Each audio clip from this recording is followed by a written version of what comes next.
Defence ಅಕಾಡೆಮಿಯಿಂದ ಇವತ್ತಿನ important current affairs ಏನು? ಇವತ್ತನೇ ಡಿಜಿಬಿ ಐಜಿಬಿ ಸಮ್ಮೇಳನದ ಅಧ್ಯಕ್ಷತೆ ನರೇಂದ್ರ ಮೋದಿ ಅವರು ವಹಿಸಿದ್ದಾರೆ.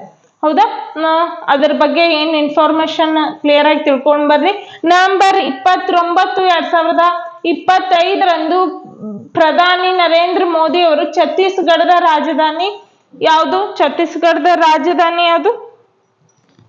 ನಯಾ ರಾಯ್ಪುರದ IIM ಕ್ಯಾಂಪಸ್ ನಲ್ಲಿ ಹೌದಾ ನಡೆದ 60ನೇ ಅಖಿಲ ಭಾರತ ಡಿಜಿಪಿ ಐಜಿಪಿ ಸಮ್ಮೇಳನವನ್ನು ಉದ್ಘಾಟಿಸಿದ್ದಾರೆ. ಡಿಜಿಪಿ ಐಜಿಪಿ ಸಮ್ಮೇಳನ ಉದ್ಘಾಟಿಸಿದವರು ಯಾರು ಅಂತಾನು ಕೇಳ್ತಾರ. ಆಮೇಲೆ ಇದು ಎಷ್ಟನೇ ಸಭೆ ಆಗ್ಯದ ಅಂತ ಕೇಳ್ತಾರ. 60ನೇ ಸಭೆ. ಇದನ್ನ ಯಾರು ಅಧ್ಯಕ್ಷತೆ ವಹಿಸಿದ್ರು ಅಂದ್ರೆ ಪ್ರಧಾನಿ ನರೇಂದ್ರ ಮೋದಿ ಅಂತ ಹೇಳ್ಬಹುದು. ಆಮೇಲೆ ಅಭಿವೃದ್ಧಿ ಹೊಂದಿದ ಭಾರತ, ಸುರಕ್ಷಿತ ಭಾರತ. ಅಭಿವೃದ್ಧಿ ಹೊಂದಿದಾಗ ಮಾತ್ರ ಸುರಕ್ಷಿತವಾಗಿ ಎಲ್ಲರೂ ಇರ್ತಾರೆ, ಮನುಷ್ಯರು ಅಷ್ಟೇ, ಆಮೇಲೆ ದೇಶನೂ ಅಷ್ಟೇ, ವಿಶ್ವನೂ ಹಂಗೆ. ಅಭಿವೃದ್ಧಿ ಯಾರು ಹೊಂತಾರಲ್ಲ ಅವರೇ ಸುರಕ್ಷಿತವಾಗಿರ್ತಾರ ಎಂಬ ಥೀಮ್ ನೊಂದಿಗೆ. ಇದ್ರ ಥೀಮ್ ಯಾವುದು ಅಂತನೂ ಕೇಳ್ತಾರ. 60ನೇ ಸಮ್ಮೇಳನದ DGP IGP ಥೀಮ್ ಏನು ಅಂತ ಕೇಳ್ತಾರ. ಅಭಿವೃದ್ಧಿ ಹೊಂದಿದ ಭಾರತ, ಸುರಕ್ಷಿತ ಭಾರತ. ಇದು ನೆನ್ಪಿಟ್ಕೋಬೇಕು. ವರ್ಷ ಥೀಮ್ ಅನ್ನ ಚೇಂಜ್ ಮಾಡ್ತಿರ್ತಾರ. ಆಮೇಲೆ ಭದ್ರತೆಯನ್ನು ಪುನರ್ರಚಿಸುವ ನಿಟ್ಟಿನಲ್ಲಿ ಈ ಸಮ್ಮೇಳನವು ಮಹತ್ವದ ಉಪಕ್ರಮವಾಗಿದೆ. ಈ ವಾರ್ಷಿಕ ರಾಷ್ಟ್ರೀಯ ಸಮ್ಮೇಳನವನ್ನು ಕೇಂದ್ರ ಗೃಹ ಸಚಿವಾಲಯದ ಅಡಿಯಲ್ಲಿ ಅಂದ್ರ ಹೋಮ್ ಮಿನಿಸ್ಟರ್ ಅಡಿಯೊಳಗ ಕಾರ್ಯನಿರ್ವಹಿಸುವ ಗುಪ್ತಚರ ಬ್ಯೂರೋ ಆಯೋಜಿಸಲಾಗಿದೆ. ಹೌದಾ? ಗುಪ್ತಚರ IB ಯನ್ನ ರಚಿಸಲಾಗಿದೆ. ಯಾವುದು? ರಾಯ್ಪುರದಲ್ಲಿ. ಯಾವ ಊರಲ್ಲಿ ನಡೀತು DGP IGP ಸಮ್ಮೇಳನ 60ನೇ ಅಂತ ಕೇಳಿದ್ರ ರಾಯ್ಪುರದಾಗ ನಡೀತಂತ ಹೇಳ್ಬೇಕು. ಆಮೇಲೆ ಯಾರ ಅಧ್ಯಕ್ಷತೆ ವಹಿಸಿದ್ರು ಅಂದ್ರ ನರೇಂದ್ರ ಮೋದಿ ಅವರ ಅಧ್ಯಕ್ಷತೆ ವಹಿಸಿದ್ರು ಅಂತ ಕೇಳ್ತಾರ. ಆಮೇಲೆ ಅದ್ರ ಥೀಮ್ ಬಗ್ಗೆ ಈಗೀಗ ಇತ್ತೀಚೆಗೆ ಹೆಚ್ಚು ಕೇಳತ್ತಾರ. ಥೀಮ್ ಏನು? ಅಭಿವೃದ್ಧಿ ಹೊಂದಿದ ಭಾರತ ಮತ್ತು ಸುರಕ್ಷಿತ ಭಾರತ ಅಂತ ಕೇಳಾರ. ಇದನ್ನ ಯಾರ್ ನಿಗಾ ವಹಿಸ್ತಾರ ಅಂದ್ರ IB ಅಂದ್ರ ಗುಪ್ತಚರ ಬ್ಯೂರೋನ. ಜಾಗತಿಕ ವೇದಿಕೆಯಲ್ಲಿ ಭಾರತೀಯ ಕಾಫಿಯ ಏರಿಕೆ ಅಂದ್ರ ಜಗತ್ತಿನ ಮಾರ್ಕೆಟ್ ಒಳಗ ನಮ್ಮ ಭಾರತದ ಕಾಫಿಗೆ ಅತಿ ಹೆಚ್ಚು ಬೆಲೆ ಆಗ್ಯದ. ಹೆಂಗ? ಭಾರತದಲ್ಲಿ ಪ್ರಸ್ತುತ ಕಾಫಿಯನ್ನು ಸುಮಾರು 4.91 ಲಕ್ಷ ಹೆಕ್ಟೇರ್ ಪ್ರದೇಶದಲ್ಲಿ ಬೆಳೆಯಲಾಗ್ತದ. ಕಾಫಿಯನ್ನ ಎಷ್ಟು ಹೆಕ್ಟೇರ್ ಪ್ರದೇಶದಲ್ಲೂ ಬೆಳೆಯಲಾಗ್ತದ ಅನ್ನೋ ಕ್ವಶನ್ ಆಗುವ ಸಾಧ್ಯತೆ ಅದ. ಎಷ್ಟಂದ್ರ 4.91 ಲಕ್ಷ. ಮುಖ್ಯವಾಗಿ ಪಶ್ಚಿಮ ಮತ್ತು ಪೂರ್ವ ಘಟ್ಟಗಳಲ್ಲಿ, ನೆರಳು ಮತ್ತು ಪರಿಸರ ಸ್ನೇಹಿ ಪ್ರದೇಶದ ಅಡಿಯಲ್ಲಿ. ಹೌದಾ? ಪೂರ್ವ ಮತ್ತು ಪಶ್ಚಿಮ ಘಟ್ಟಗಳ ಪ್ರದೇಶದಲ್ಲಿ ಹೆಚ್ಚಿದ್ದನ್ನು ನೋಡ್ತೀವಿ ನಾವು ಭಾರತದಾಗ. ಊಟಿ ಒಳಗ, ಆಮೇಲೆ ಕೊಡಗು, ಸಾಕಷ್ಟು ಚಿಕ್ಕಬಳ್ಳಾಪುರ ಅದೆಲ್ಲ ನೋಡ್ತೀವಿ. ಭಾರತ ಇದು ವಿಶ್ವದ ಕಾಫಿ ಉತ್ಪಾದನೆಯಲ್ಲಿ 7ನೇ ಸ್ಥಾನದಲ್ಲಿದೆ. ವಿಶ್ವದಾಗೆ ಭಾರತದ ಕಾಫಿ ಉತ್ಪಾದನೆಯಲ್ಲಿ ಎಷ್ಟನೇ ಸ್ಥಾನದಾಗ ಅಂತನೂ ಕ್ವಶನ್ ಫ್ರೇಮ್ ಆಗೋ ಸಾಧ್ಯತೆ ಅದ. ಎಷ್ಟನೇ ಸ್ಥಾನದಾಗಪ್ಪ ಅಂತಂದ್ರೆ 7ನೇ ಸ್ಥಾನ. ಜಾಗತಿಕ ಉತ್ಪಾದನೆಗೆ ಸುಮಾರು ಎಷ್ಟು 3.5% ಅನ್ನ ಕೊಡುಗೆ ನೀಡುತ್ತದೆ. ದೇಶದ ಕಾಫಿಯ ಸುಮಾರು 70% 128 ದೇಶಗಳಿಗೆ 128 ಕಂಟ್ರೀಸ್ಗೆ ಎಕ್ಸ್ಪೋರ್ಟ್ ಆಗ್ತದ. ಇದು ವಿದೇಶಿ ವಿನಿಮಯ ಗಳಿಕೆಯ ಮೂಲವಾಗಿದೆ.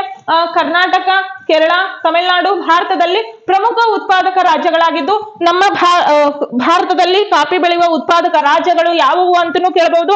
ಕರ್ನಾಟಕ ಅಂತ ಕೊಡ್ಬೋದು, ಕೇರಳ ಅಂತ ಕೊಡ್ಬೋದು, ತಮಿಳುನಾಡು, ಕೆಳಗಿನ ಮೇಲಿನ ಎಲ್ಲವೂ ಅಂತ ಕೊಡ್ಬೋದು. ನಾವೇನ್ ಅಂತ ಹಾಕ್ಬೇಕಂದ್ರೆ ಮೇಲಿನ ಎಲ್ಲವೂ ಅಂತ ಹಾಕ್ಬೇಕು. ಯಾಕಂದ್ರೆ ಕರ್ನಾಟಕ, ಕೇರಳ, ತಮಿಳುನಾಡು ಎಲ್ಲ ಪ್ರದೇಶದಲ್ಲಿ ಕಾಫಿಯನ್ನ ಉತ್ಪಾದನೆ ಹೆಚ್ಚು ಮಾಡ್ತಾರೆ.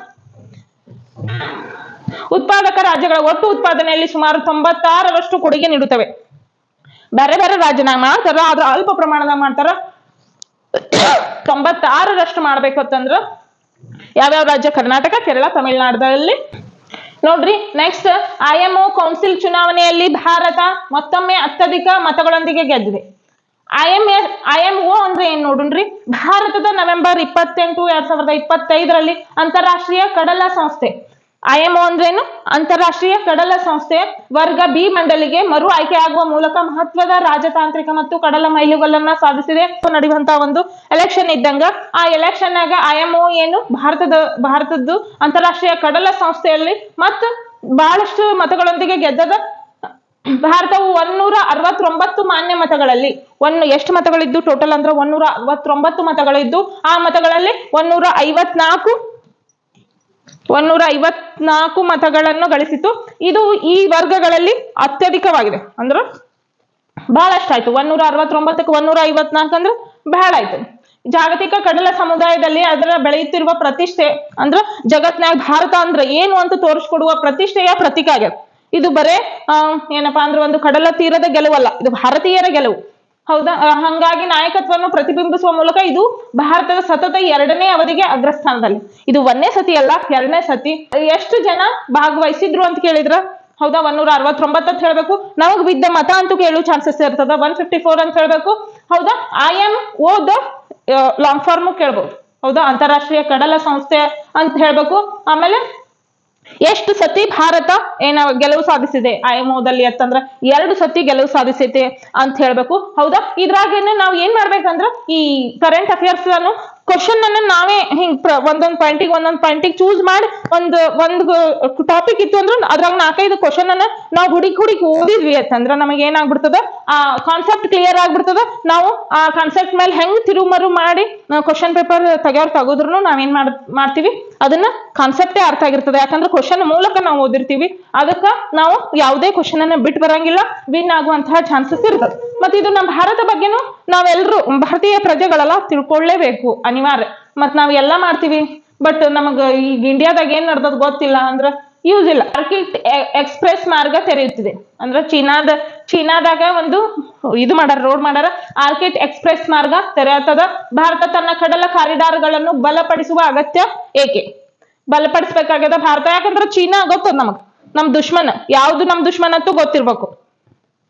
ದೂರ ಸಂಪರ್ಕ ಇಲಾಖೆ DOT 2025ರಂದು ದೂರ ಸಂಪರ್ಕ ಸೈಬರ್ ಭದ್ರತಾ ತಿದ್ದುಪಡಿ ನಿಯಮಗಳು ಅಂದ್ರ ಈ ತಿದ್ದುಪಡಿ ನಿಯಮ 2025ರ ಅಡಿಯಲ್ಲಿ ಒಂದು ಪ್ರಮುಖ ನಿಗಮವನ್ನು ಸೂಚಿಸಿದೆ. ಪ್ರಮುಖ ನಿಗಮವನ್ನ ಸೂಚಿಸದ ಯಾಕಪ್ಪ ಅಂದ್ರೆ ನಮ್ಮ ಕಡಲ ಭದ್ರತೆಯನ್ನ ಮಾಡಕ್, ಭಾರತದ ಕಡಲ ಕಾರಿಡಾರ್ ಅನ್ನ ಬಲಪಡಿಸುವ ನಿಟ್ಟಿನಲ್ಲಿ ಯಾವ ಭದ್ರತಾ ತಿದ್ದುಪಡಿ ಮಾಡಿದ 2025ರಲ್ಲಿ ಮಾಡದ ಅಂತ ಇದು ಹೇಳ್ಬೇಕು. ಈ ಹೊಸ ನಿಯಮದ ಪ್ರಕಾರ ವಾಟ್ಸ್ಆಪ್, ಟೆಲಿಗ್ರಾಮ್, ಅರ್ಟೈನ್ ಅಂತಹ ಎಲ್ಲ ಸಂದೇಶ ಕಳಿಸುವ ಅಪ್ಲಿಕೇಶನ್ಗಳು ಈಗ ಬಳಕೆದಾರರ ಸಕ್ರಿಯ ಸಿಮ್ ಕಾರ್ಡ್ಗಳಿಗೆ ಶಾಶ್ವತವಾಗಿ ಲಿಂಕ್ ಆಗ್ಬೇಕು. ಹೌದಾ, ನಮ್ ಕಡಲ ಭದ್ರತೆ ಪ್ರತಿಯೊಬ್ಬರ ಫೋನ್, ವಾಟ್ಸ್ಆಪ್ಗೆ, ಟೆಲಿಗ್ರಾಮ್, ಏನೇನ್ ಸೋಷಿಯಲ್ ಮೀಡಿಯಾ ಅದಾವಲ್ಲ ಅದಕ್ಕೆಲ್ಲ ಏನು ಲಿಂಕ್ ಆಗ್ಬೇಕು. ಪ್ರತಿಯೊಬ್ಬರಿಗೆ ಗೊತ್ತಾಗ್ಬೇಕು ಏನ್ ನಡೆದದ, ದುಶ್ಮನ್ ಯಾರು ಅಂತ ಗೊತ್ತಾಗ್ಬೇಕು. ನಮ್ಮ ಸ್ನೇಹ ರಾಷ್ಟ್ರಗಳು ಯಾರು ಅಂತ ಗೊತ್ತಾಗ್ಬೇಕು. ನಮ್ ದುಶ್ಮನ್ ರಾಷ್ಟ್ರಗಳು ಈ ಪಾಕಿಸ್ತಾನ ನಿಮ್ ಫ್ರೆಂಡ್ ಯಾರು ಅಂತಂದ್ರ ನಿಮಗ್ ದಿನಾಲು ಹೊಡಿತಿರ್ತಾನ, ಅವ್ನ್ ಫ್ರೆಂಡ್ ಅಂತೀರೇನು? ದಿನಾಲು ಬರ್ರಿ ನಮಗ್ ದಿನ ಒಂದೊಂದು ತಾಸು ಕೊಡ್ತದ ಪಾಕಿಸ್ತಾನ. ಹೌದಾ, ದಿನ ಎಷ್ಟೋ ಸೈನಿಕರನ್ನ ಕೊಲ್ತದ. ಆಮೇಲೆ ನಮ್ ಬಾರ್ಡರ್ ಅನ್ನ ಒಳಗ್ ನುಗ್ಗುವಂತಹ ಪ್ರಯತ್ನ ಮಾಡ್ತದ. ಅದನ್ನ ಫ್ರೆಂಡ್ ಅನ್ನಕ್ ಆಗ್ತದ? ಇಲ್ಲ, ದುಶ್ಮನ್. ಆಮೇಲೆ ಇದು ಚೀನಾನು ಅಷ್ಟೇ, ಎಷ್ಟಾಕದ ಅಷ್ಟು ಪ್ರದೇಶ ಇಂಡಿಯಾ ಆಕ್ಯುಪೈಡ್ ನೋಡಕ್ಕೆ ನೋಡ್ತು. ರಷ್ಯಾ ನಮ್ಮ ಸ್ನೇಹ ರಾಷ್ಟ್ರ, ಆಮೇಲೆ ಬಾಂಗ್ಲಾದೇಶ್ ನಮ್ಮ ಸ್ನೇಹ ರಾಷ್ಟ್ರ. ಹೌದಾ, ಅತ್ಯಂತ ಸ್ನೇಹಿತರು ಅಂತಂದ್ರ ಈ ಉಳುಕಿದೆಲ್ಲ ಅಷ್ಟಕ್ಕಷ್ಟೇ. ಯಾವಾಗ ದುಶ್ಮನ್ ಹಾಕರೋ ಯಾವಾಗ ಸ್ನೇಹಿತರು ಹಾಕರೋ ಗೊತ್ತಿರ ಅಮೆರಿಕಾದು. ಹೌದಾ, ಯಾವ್ದತ್ತು ಗೊತ್ತಿರ್ಬೇಕು, ಅದ್ರ ಬಗ್ಗೆ ಅಲರ್ಟ್ ಇರ್ಬೇಕು. ನಾವು ಅಲರ್ಟ್ ಇರ್ಬೇಕಂದ್ರೆ ಈಗ ದೂರ ಸಂಪರ್ಕದ ಮೂಲಕ ಭದ್ರತಾ ತಿದ್ದುಪಡಿ 2025ರ ಅಡಿಯಲ್ಲಿ ಏನ್ ಮಾಡತ್ತಾರ ಗೌರ್ಮೆಂಟ್ ಅವರು ಎಲ್ಲರೂ ಸಕ್ರಿಯವಾಗಿ ಪರ್ಮನೆಂಟ್ ಇದು ಇರ್ಬೇಕು, ಬಳಕೆದಾರ ಸಕ್ರಿಯ ಸಿಮ್ ಕಾರ್ಡ್ಗಳಿಗೆ ಅದು ಅಟ್ಯಾಚ್ ಇರ್ಬೇಕು ಅನ್ನೋ ಕಾರಣಕ್ಕೆ ಮಾಡ್ತಾರ. ಇದು ಇಂಡಿಯಾದಾಗ ಪ್ರತಿಯೊಬ್ಬರಿಗೆ ಗೊತ್ತಾಗ್ಬೇಕಂತ ದೊಡ್ಡ ಬದಲಾವಣೆ ಮಾಡತ್ತಾರ. ಥ್ಯಾಂಕ್ ಯು ಹೇಳಲೇಬೇಕು ನರನ್. ಏಕದಿನ ಕ್ರಿಕೆಟ್ ನಲ್ಲಿ ಅತಿ ಹೆಚ್ಚು ಸಿಕ್ಸರ್ ಗಳನ್ನ ಬಾರಿಸಿ ರೋಹಿತ್ ಶರ್ಮಾ ಇತಿಹಾಸ ನಿರ್ಮಿಸಿದರು. ಇದು ಕ್ರೀಡೆಗೆ ಸಂಬಂಧಿಸಿದಂತಹ ಪ್ರಚಲಿತ ಘಟನೆ ನೋಡ್ರಿ. ಏಕದಿನ ಸರಣಿ ಈಗ ನಡೆದವಲ್ಲ, ಅದ್ರ ಸಲುವಾಗಿ ಅದರ ಪ್ರಚಲಿತ ಘಟನೆಗಳನ್ನ ನಮಗ ಹೆಚ್ಚು ಈಗಿನ ರೀಸೆಂಟ್ ಎಕ್ಸಾಮ್ ನಮಗೆ SSC ಕ್ರಾಕ್ ಆಗ್ಬೇಕಂದ್ರ ಬ್ಯಾಕ್ 6 ಮಂತ್ದು ಕರೆಂಟ್ ಅಫೇರ್ಸ್ ನಮಗ್ ಗೊತ್ತಿರ್ಲೇಬೇಕು. ಹೌದಾ, ಆಮೇಲೆ TET CET ಅಂದ್ರೆ 1 ವರ್ಷದ್ದು ಗೊತ್ತಿರ್ಬೇಕು. ಆಮೇಲೆ KS ಅದು 1 ವರ್ಷ 1.5 ವರ್ಷ ಗೊತ್ತಿರ್ಬೇಕು. ಆದ್ರಿಂದ current affairs very important role ಮಾಡ್ತದ ಎಲ್ಲ ಎಕ್ಸಾಮ್ನಾಗ. ಏಕದಿನ ಕ್ರಿಕೆಟ್ ನಲ್ಲಿ ಅತಿ ಹೆಚ್ಚು ಸಿಕ್ಸರ್ ಗಳನ್ನ ಬಾರಿಸಿದ ರೋಹಿತ್ ಶರ್ಮಾ ಇತಿಹಾಸ ನಿರ್ಮಿಸಿದ್ದಾರೆ. ಹೆಂಗತ್ ನೋಡೋಣ. ನವೆಂಬರ್ 30, 2025ರಂದು ರಾಂಚಿಯಲ್ಲಿ ನಡೆದದ. ರಾಂಚಿಯಲ್ಲಿ ನಡೆದಿದ್ರಾಗ ವಿರಾಟ್ ಕೊಹ್ಲಿ ಅವ್ರು ಏನ್ ಮಾಡ್ಯಾರ, ಸಚಿನ್ ಅವ್ರದ್ದು ಬ್ರೇಕ್ ಮಾಡ್ಯಾರ ಅಂತ ನೋಡಿದ್ವಿ. ಭಾರತ ಮತ್ತು ದಕ್ಷಿಣ ಆಫ್ರಿಕಾದ ನಡುವೆ ನಡೆದ ಅದೇ ಏಕದಿನ ಸರಣಿಯಲ್ಲಿ ಮೊದಲ ಏಕದಿನ ಪಂದ್ಯದಲ್ಲಿ ಭಾರತೀಯ ಕ್ರಿಕೆಟ್ ತಂಡದ ನಾಯಕ ದಂತಕಥೆಯ ಆರಂಭಿಕ ಆಟಗಾರ ರೋಹಿತ್ ಶರ್ಮಾ ಹೊಸ ವಿಶ್ವ ದಾಖಲೆಯನ್ನ ಸ್ಥಾಪಿಸಿದ್ದಾರೆ. ಏಕದಿನ ಅಂತಾರಾಷ್ಟ್ರೀಯ ಕ್ರಿಕೆಟ್ ODI ಅಂತ ಕರಿತೀವಿ. ಇತಿಹಾಸದಲ್ಲಿ ಅತಿ ಹೆಚ್ಚು ಸಿಕ್ಸರ್ ಗಳನ್ನ ಬಾರಿಸಿದಂತಹ ಬ್ಯಾಟ್ಸ್ಮನ್ ಯಾರು ಅಂತಂದ್ರ ರೋಹಿತ್ ಶರ್ಮಾ. ನಾಗಾಲ್ಯಾಂಡ್ ರಾಜ್ಯೋತ್ಸವ ದಿನ 2025 ರಜೆಯ ದಿನ ಸುಂದರ ಈಶಾನ್ಯ ರಾಜ್ಯದ ಇತಿಹಾಸ. ನೋಡ್ರಿ ಎಷ್ಟು ಸುಂದರವಾಗಿ ಫೆಸ್ಟಿವಲ್ ನಾವು ನಮ್ಮ ರಾಜ್ಯೋತ್ಸವದಾಗ ಮಾಡ್ತೀವಿ. ಕರ್ನಾಟಕ ರಾಜ್ಯೋತ್ಸವ ಬಂತು ಅಂದ್ರೆ ಏನ್ ಮಾಡ್ತೀವಿ, ನವೆಂಬರ್ 1 ಆಚರಣೆ ಮಾಡ್ತೀವಿ. 1963ರಲ್ಲಿ ನಾಗಾಲ್ಯಾಂಡ್ 1963ರಲ್ಲಿ ನಾಗಾಲ್ಯಾಂಡ್ ಭಾರತೀಯ ಒಕ್ಕೂಟದಿಂದ 16ನೇ ರಾಜ್ಯವಾಗಿ ಹೊರಹೊಮ್ಮಿತು. ಹೌದಾ, ನಾವು ಇತಿಹಾಸದಾಗ ನೋಡ್ತೀವಿ ಸರ್ದಾರ್ ವಲ್ಲಭಾಯ್ ಪಟೇಲ್ ಒಟ್ಟು ಆಸ್ಥಾನಗಳನ್ನ ಒಗ್ಗೂಡಿಸಿದ್ರು. ಅದ್ರಾಗ 1963ರಾಗ ನಾಗಾಲ್ಯಾಂಡ್ ಅನ್ನ 16ನೇ ರಾಜ್ಯವಾಗಿ ಐತಿಹಾಸಿಕ ದಿನವಾಗಿ ಗುರುತಿಸಿದ ದಿನ ಯಾವ್ದಪ್ಪ ಅಂತಂದ್ರ ಡಿಸೆಂಬರ್ 1, 2025ರಂದು ಆಚರಿಸ್ತಾರ. ನಾಗಾಲ್ಯಾಂಡ್ ತನ್ನ ರಾಜ್ಯತ್ವ ದಿನವನ್ನಾಗಿ ಆಚರಿಸ್ತು. ಈ ದಿನ ನಾಗಾಲ್ಯಾಂಡ್ನ ರಾಜಕೀಯ ಸ್ವಾತಂತ್ರ್ಯ ಮತ್ತು ಶ್ರೀಮಂತ ಸಾಂಸ್ಕೃತಿಕ ಹೆಮ್ಮೆಯನ್ನಾಗಿ ಆಚರಿಸ್ತದ. ನಾವು ನವೆಂಬರ್ ಕರ್ನಾಟಕದ ರಾಜ್ಯೋತ್ಸವವನ್ನ ಹೆಂಗ್ ಆಚರಿಸ್ತೀವಲ್ಲ ಹಂಗ ಡಿಸೆಂಬರ್ 1ನೇ ತಾರೀಕು 1963ರಲ್ಲಿ ನಾಗಾಲ್ಯಾಂಡ್ ಅನ್ನ ಭಾರತೀಯ ಒಕ್ಕೂಟಕ್ಕೆ ಸೇರಿಸಿದ ಸಂಭ್ರಮಾಚರಣೆಯನ್ನ ನಾಗಾಲ್ಯಾಂಡ್ ನಲ್ಲಿ 1 ಡಿಸೆಂಬರ್ 2025ರಂದು ಆಚರಣೆ ಮಾಡಿದ್ರು. ನಾಗಾಲ್ಯಾಂಡ್ ರಾಜಕೀಯ ಸ್ವಾತಂತ್ರ್ಯ ಮತ್ತು ಶ್ರೀಮಂತ ಸಾಂಸ್ಕೃತಿಕ ಹೆಮ್ಮೆಯನ್ನ ಆಚರಿಸ್ತದ. 1962ರಲ್ಲಿ ಅಂಗೀಕರಿಸಲ್ಪಟ್ಟ ನಾಗಾಲ್ಯಾಂಡ್ ರಾಜ್ಯತ್ವ ಕಾಯ್ದೆಯೊಂದಿಗೆ. ಯಾವಾಗ ನಾಗಾಲ್ಯಾಂಡ್ ರಾಜ್ಯತ್ವ ಕಾಯ್ದೆ ಅಂಗೀಕರಿಸಲ್ಪಟ್ಟು ಅಂತನೂ ಕೇಳ್ತಾರ. 1962ರಲ್ಲಿ ಅವಾಗಿಂದ ರಾಜ್ಯೋತ್ಸವವನ್ನಾಗಿ ಆಚರಣೆ ಮಾಡ್ತಾರೆ.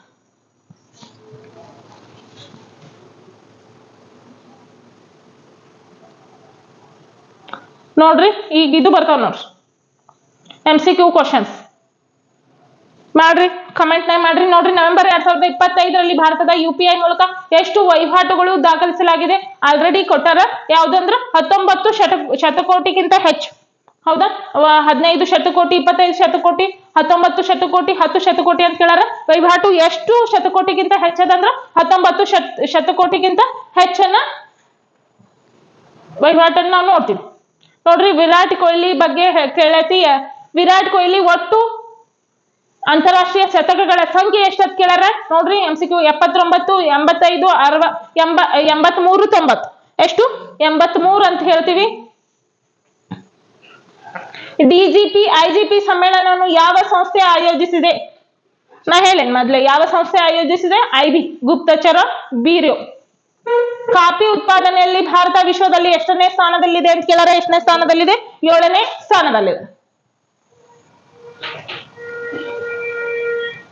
IMO ಯಾವ ಸಂಸ್ಥೆಯ ವಿಶೇಷ ಸಂಸ್ಥೆ ಆಗಿದೆ ಅಂತ ಕೇಳಾರ.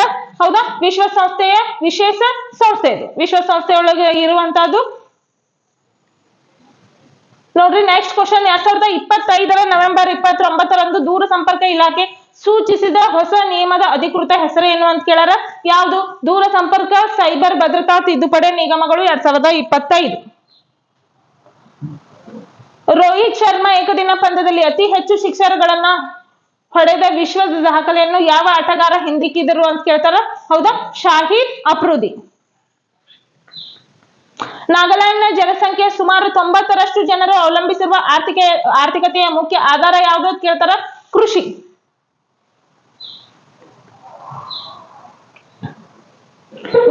ಒನ್ ಲೈನರ್ ನೋಡೋಣ ಬರ್ರಿ. ನವೆಂಬರ್ 2025ರಲ್ಲಿ UPI ವಹಿವಾಟು ಒಟ್ಟು ಮೌಲ್ಯ ಎಷ್ಟು ಅಂತ ಕೇಳಾರ. 24.58 ಲಕ್ಷ ಕೋಟಿ. ನವೆಂಬರ್ 2024ಕ್ಕೆ ಹೋಲಿಸಿದರೆ ನವೆಂಬರ್ 2025ರಲ್ಲಿ UPI ವಹಿವಾಟು ಸಂಖ್ಯೆಯಲ್ಲಿ ಶೇಕಡಾವಾರು ಎಷ್ಟು ಹೆಚ್ಚಾಗಿದೆ ಅಂತ ಕೇಳಾರ. 23%. ವಿರಾಟ್ ಕೊಹ್ಲಿ ತಮ್ಮ 52ನೇ ಏಕದಿನ ಶತಕ ಗಳಿಸುವ ಮೂಲಕ ಯಾವ ದಂತಕಥೆಯ ಆಟಗಾರರ ದಾಖಲೆಯನ್ನು ಮುರಿದರು ಅಂತ ಕೇಳ್ತಾರ. ಸಚಿನ್ ತೆಂಡೂಲ್ಕರ್ ಅವರ ದಾಖಲೆಯನ್ನ ಮುರಿದಿದ್ದನ್ನು ನಾವು ನೋಡ್ತೀವಿ. ವಿರಾಟ್ ಕೊಹ್ಲಿ ರಾಂಚಿಯಲ್ಲಿ ಯಾವ ದೇಶದ ವಿರುದ್ಧ ಏಕದಿನ ಶತಕ ಗಳಿಸಿದ್ರು ಅಂತ ಕೇಳ್ತಾರ. ದಕ್ಷಿಣ ಆಫ್ರಿಕಾದಲ್ಲಿ. ಪ್ರಧಾನಿ ಮೋದಿ ಅವರು 60ನೇ ಅಖಿಲ ಭಾರತ DGP IGP ಸಮ್ಮೇಳನ ಅಧ್ಯಕ್ಷತೆಯನ್ನು ಯಾವ ನಗರದಲ್ಲಿ ವಹಿಸಿದ್ರು ಅಂತ ಕೇಳಾರ. ನಯಾ ರಾಯ್ಪುರ್. ಎಲ್ಲಿ ಬರ್ತದ? ಛತ್ತೀಸ್ಗಢ. ಜಾಗತಿಕ ಕಾಫಿ ಉತ್ಪಾದನೆಯಲ್ಲಿ ಭಾರತದ ಸ್ಥಾನ ಎಷ್ಟು ಅಂತ 7. IMO ಕೌನ್ಸಿಲ್ ಚುನಾವಣೆಯಲ್ಲಿ ಭಾರತವು ಯಾವ ವಿಭಾಗದಲ್ಲಿ ಅತಿ ಹೆಚ್ಚು ಮತಗಳನ್ನ 154 ಮತಗಳನ್ನ ಪಡೆದು ಮರು ಆಯ್ಕೆ ಆಗಿದ್ದಾರೆ ಅಂದ್ರ ವರ್ಗ B. ದೂರ ಸಂಪರ್ಕ ಇಲಾಖೆ DOT ಸೂಚಿಸಿದ ಹೊಸ ಸಿಮ್ ಲಿಂಕಿಂಗ್ ನಿಯಮಗಳ ಪ್ರಕಾರ ವೆಬ್ ಡೆಸ್ಕ್ಟಾಪ್ ಆವೃತ್ತಿಯ ಎಷ್ಟು ಸಮಯದ ನಂತರ ಸ್ವಯಂ ಚಾಲಿತವಾಗಿ ಲಾಗೌಟ್ ಆಗುತ್ತದೆ ಅಂತ ಕೇಳಾರ. ಪ್ರತಿ 6 ಗಂಟೆಗೊಮ್ಮೆ. ಏಕದಿನ ಇತಿಹಾಸದಲ್ಲಿ ಅತಿ ಹೆಚ್ಚು ಸಿಕ್ಸರ್ ಬಾರಿಸಿದ ಆಟಗಾರ ಎಂಬ ದಾಖಲೆಯನ್ನು ರೋಹಿತ್ ಶರ್ಮಾ ಹಿಂದಿಕ್ಕಿದರು. ಶಾಹಿದ್ ಅಫ್ರಿದಿ. 151 ಸಿಕ್ಸರ್ಗಳು. ನಾಗಾಲ್ಯಾಂಡ್ ಯಾವ ಐತಿಹಾಸಿಕ ವರ್ಷದಲ್ಲಿ ಭಾರತೀಯ ಒಕ್ಕೂಟದ 16ನೇ ರಾಜ್ಯವಾಗಿತ್ತು ಅಂತ ಕೇಳಲ್ಲ, 1963. ಹೌದಾ? ಇಂದಿನ 3/12/2025 ಪ್ರಚಲಿತ ಘಟನೆಗಳನ್ನು ನೋಡಿದ್ವಿ ಸ್ನೇಹಿತರೆ.